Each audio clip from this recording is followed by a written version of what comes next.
ఈ విధముగా నిరంతరము మానవులు ఇందులో ఏ రకమైన రుద్రాక్ష ధరించినా దానిని ధరించవచ్చు. ఎన్నెన్ని సంఖ్య 108 కానీ ఏమేమిటి అయితే 108 ధరించండి. 108 కుదరకపోతే అంత పొడుగు మేము వేసుకోలేమండి అనుకుంటే 50 ధరించండి. ఏమండోయ్ 108 మొయ్యలేం 50 మొయ్యలేం అంటారేమో. 27 కనీసం 27 ధరించండి. 27 కూడా వేసుకోలేమండి.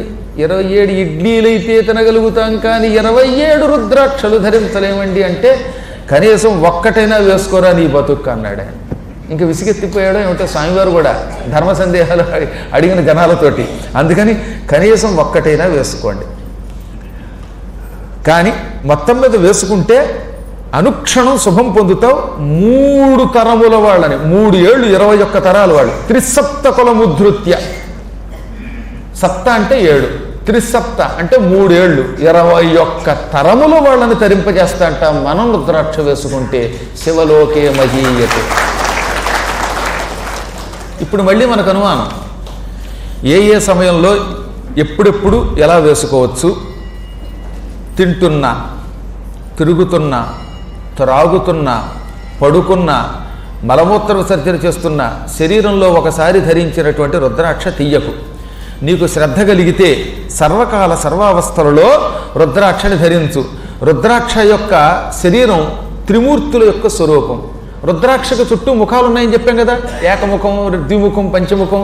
ఆ ముఖములు ఎవరు, తోకెవరు, పైభాగం ఎవరు? రుద్రాక్షస్య ముఖం బ్రహ్మ. రుద్రాక్షకి చుట్టూతో ఉన్న ఆ గాడులతో ఉన్న ముఖములు బ్రహ్మస్వరూపాలు. పైన ఉంటుంది రుద్రాక్ష పైభాగం బిందు రుద్ర ఇతీరిత. బిందువు రుద్రుడు. కిందన్న భాగం పుచ్చం విష్ణుస్వరూపం. విష్ణుం పుచ్చ, విష్ణు పుచ్చం. అందుకే త్రిమూర్తులు అందులో ఉన్నారు కాబట్టే అది మనకు శుభాలు ఇస్తోంది. అసలు త్రిమూర్తులు మన శరీరంలో ఎప్పుడూ ఉంటారు కనుక రుద్రాక్షని సర్వకాల సర్వావస్థల్లో ధరించవచ్చు. రుద్రాక్షధారి సతతం వందనీయ. రుద్రాక్షధారి ఎప్పుడూ వందనీయుడే. ఉచ్చిష్ట సమయంలో కూడా వాడు ధరించి తద్వారా తరిస్తున్నాడు గనక మనిషి సర్వ పాప విముక్తి పొందడానికి రుద్రాక్ష ధారణము కంటే గొప్పది మరొకటి లేదు. యస్య ఫాలే విభూతి